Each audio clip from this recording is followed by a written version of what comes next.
ಓಂ ನಮೋ ಮಾರುತಾತ್ಮಜಾಯ ನಿತ್ಯಭಕ್ತಿ ಕಾರ್ಯಕ್ರಮಕ್ಕೆ ಸುಸ್ವಾಗತವನ್ನು ಕೋರುತ್ತಾ ಪ್ರತಿಯೊಬ್ಬರಿಗೂ ಅಷ್ಟೇ ಮನೆಯಲ್ಲಿ ಚಿಂತೆಗಳು ಕಾಡ್ತಾ ಇರುತ್ತೆ, ಕಲಹಗಳಿರುತ್ತೆ, ಗಲಾಟೆಗಳಿರುತ್ತೆ, ಮಾನಸಿಕವಾಗಿ ಯಾತನೆ ಇರುತ್ತೆ, ಅಥವಾ ಯಾರೋ ಜನಕ್ಕೆ ಬಂದು ಹೋಗ್ತಾರೆ.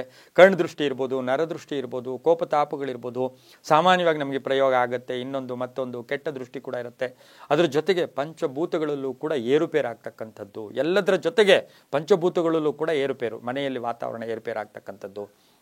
ಏಕೆಂದರೆ ಭೂಮಿ, ಆಕಾಶ, ಅಗ್ನಿ, ವಾಯು ಇವೆಲ್ಲದರಲ್ಲೂ ಕೂಡ ನಮ್ಮಲ್ಲಿ ಎಲ್ಲೋ ಒಂದು ಕಡೆ ಬದಲಾವಣೆ ಆಗ್ತಕ್ಕಂಥ ಸಾಧ್ಯತೆ ಕೂಡ ಇರುತ್ತೆ. ಆ ಬದಲಾವಣೆ ಆಗ್ತಕ್ಕಂಥ ಸಂದರ್ಭಕ್ಕನುಸಾರವಾಗಿ ತಕ್ಷಣವೇ ನಮಗೆ ಮನೆಯಲ್ಲಿ ಶುಭದ ವಾತಾವರಣ ಇರಬೇಕು, ಎಲ್ಲರೂ ಒಂದು ಮಾನಸಿಕವಾಗಿ ಎಲ್ರಿಗೂ ಶುಭ ಆಗಬೇಕು ಅಂತಕ್ಕಂಥ ಭಾವನೆ ಕೂಡ ಇರುತ್ತೆ. ಇವೆಲ್ಲಕ್ಕೂ ಕೂಡ ಸೂಕ್ತ ಪರಿಹಾರ ಅಂತ ಹೇಳಿದ್ರೆ ಬೇಗ ತಕ್ಷಣವೇ ಮನೆಯಲ್ಲಿ ಎಲ್ಲವೂ ಬದಲಾವಣೆ ಆಗ್ತಕ್ಕಂಥ ಒಂದು ವಿಶೇಷವಾದ ಒಂದು ವಿಧಾನ ಅಂತ ಹೇಳಿದ್ರೆ ಗೋಮೂತ್ರ ಸಿಂಪಡಣೆ. ಗೋಮೂತ್ರವನ್ನು ನೀವು ಶೇಖರಣೆ ಮಾಡಿ ಇಟ್ಕೊಂಡಿರ್ಬೇಕು ಮನೆಯಲ್ಲಿ. ಗೋಮೂತ್ರವನ್ನು ಅಷ್ಟ ದಿಕ್ಕುಗಳಿಗೂ ಅಥವಾ 4 ದಿಕ್ಕುಗಳಿಗೆ, ಪೂರ್ವ, ಪಶ್ಚಿಮ, ಉತ್ತರ, ದಕ್ಷಿಣಕ್ಕೆ ಒಂದು ಪುಷ್ಪ ಆಗಲಿ ಅಥವಾ ಬೇವಿನ ಸೊಪ್ಪಾಗಲಿ ತಗೊಂಡು ಆ ಗೋಮೂತ್ರವನ್ನು ಮಂಗಳವಾರ ಮತ್ತು ಶುಕ್ರವಾರ ಮನೆಯಲ್ಲಿ ಯಾರು ಸಿಂಪಡಣೆ ಮಾಡ್ತಾರೋ ಆ ಸಿಂಪಡಣೆ ಮಾಡ್ಕೊಳ್ಳೋದ್ರಿಂದ ನಮಗೆ ರೋಗ ರುಜಿನಗಳಿಂದ ಮುಕ್ತರಾಗ್ತೀರಾ.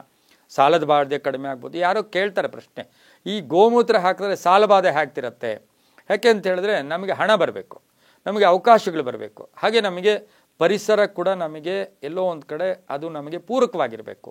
ಈಗ ಒಬ್ಬ ವ್ಯಕ್ತಿ ಇನ್ನೊಬ್ಬ ವ್ಯಕ್ತಿಗೆ ಹೇಳ್ತಾನೆ, ನಾಳೆ ಬಂದುಬಿಡಿ, ನಿಮಗೆ ತುಂಬ ದುಡ್ಡು ಕೊಡ್ತೀನಿ, ಅದೃಷ್ಟ ಏನೋ ಒಂದು ಅನುಕೂಲ ಮಾಡಿಕೊಡ್ತೀನಿ. ಆದರೆ ನಾಳೆ ಹೋದಾಗ ಆ ವ್ಯಕ್ತಿಯ ಮುಖವೇ ಚರ್ಯೆನೇ ಬೇರೆ ಇರುತ್ತೆ, ಆತ ಕೇರೆ ಮಾಡಲ್ಲ. ಅದರ ಅರ್ಥ ಏನು? ನೆನ್ನೆಗೂ ಇವತ್ತಿನಕ್ಕೂ, ಇಂದಿಗೂ ನೆನ್ನೆಗೂ ಗಮನಿಸೋಕೆ ಹೋದಾಗ ಎಷ್ಟು ಬದಲಾವಣೆ ಆ ರೀತಿ ನೋಡೋಕೆ ಹೋದಾಗ ಪ್ರಕೃತಿ ಕೂಡ ನಮಗೆ ಸ್ಪಂದನೆ ಕೊಡೋಕೆ ಮಾಡಬೇಕು. ಆ ಪ್ರಕೃತಿ ಸ್ಪಂದನೆ ಮಾಡಬೇಕು ಅಂದರೆ ಧನಾತ್ಮಕ ಲಹರಿಗಳು ಕೂಡ ನಾವು ಅಲ್ಲಿರಬೇಕಾಗಿರುತ್ತೆ.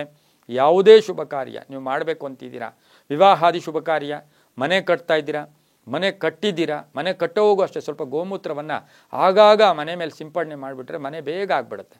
ಹಾಗಾಗಿ ಮನೆಯಲ್ಲಿ ಗೋಮೂತ್ರವನ್ನು ಸಿಂಪರಣೆಯನ್ನು ಮಂಗಳವಾರ ಮತ್ತು ಶುಕ್ರವಾರ ಪೂರ್ವ, ಪಶ್ಚಿಮ, ಉತ್ತರ ದಕ್ಷಿಣಕ್ಕೂ ಹಾಗೆ ಆಗ್ನೇಯ, ಈಶಾನ್ಯ, ವಾಯುವ್ಯ, ನೈಋತ್ಯ ದಿಕ್ಕುಗಳಿಗೂ ಕೂಡ ಸಿಂಪರಣೆ ಮಾಡಿಕೊಂಡು ಸಂಧ್ಯಾಕಾಲ ಅಥವಾ ಸೂರ್ಯೋದಯದಲ್ಲಿ ಮಾಡಿದ್ರೆ ತುಂಬಾ ಒಳ್ಳೆಯದಾಗತ್ತೆ. ಮಕ್ಕಳಿಗೆ ಒಂದು ಡ್ರಾಪ್ ಗೋಮೂತ್ರವನ್ನು ಆ ಹೊಟ್ಟೆಗೆ ನಾವೇನಾದರೂ ಕೊಟ್ಟಿದ್ದೆ ಆದರೆ ಜ್ಞಾನವೂ ಕೂಡ ವಿಕಸನ ಆಗುತ್ತೆ, ತುಂಬಾ ಒಳ್ಳೆಯದಾಗತ್ತೆ. ಅದರ ಜೊತೆಗೆ ತುಂಬ ಶುಭ ಫಲಗಳು ಕೊಡುತ್ತೆ. ಇದೆಲ್ಲವೂ ಕೂಡ ನಂಬಿಕೆಯ ಆಧಾರದಲ್ಲಿ ನಡೀತಕ್ಕಂಥದ್ದು ಕೂಡ ಆಗಿರುತ್ತೆ. ಸರ್ವೇ ಜನ ಸುಖಿನೋ ಭವಂತು. ಸಮಸ್ತ ಸನ್ಮಂಗಳಾನಿ ಭವಂತು.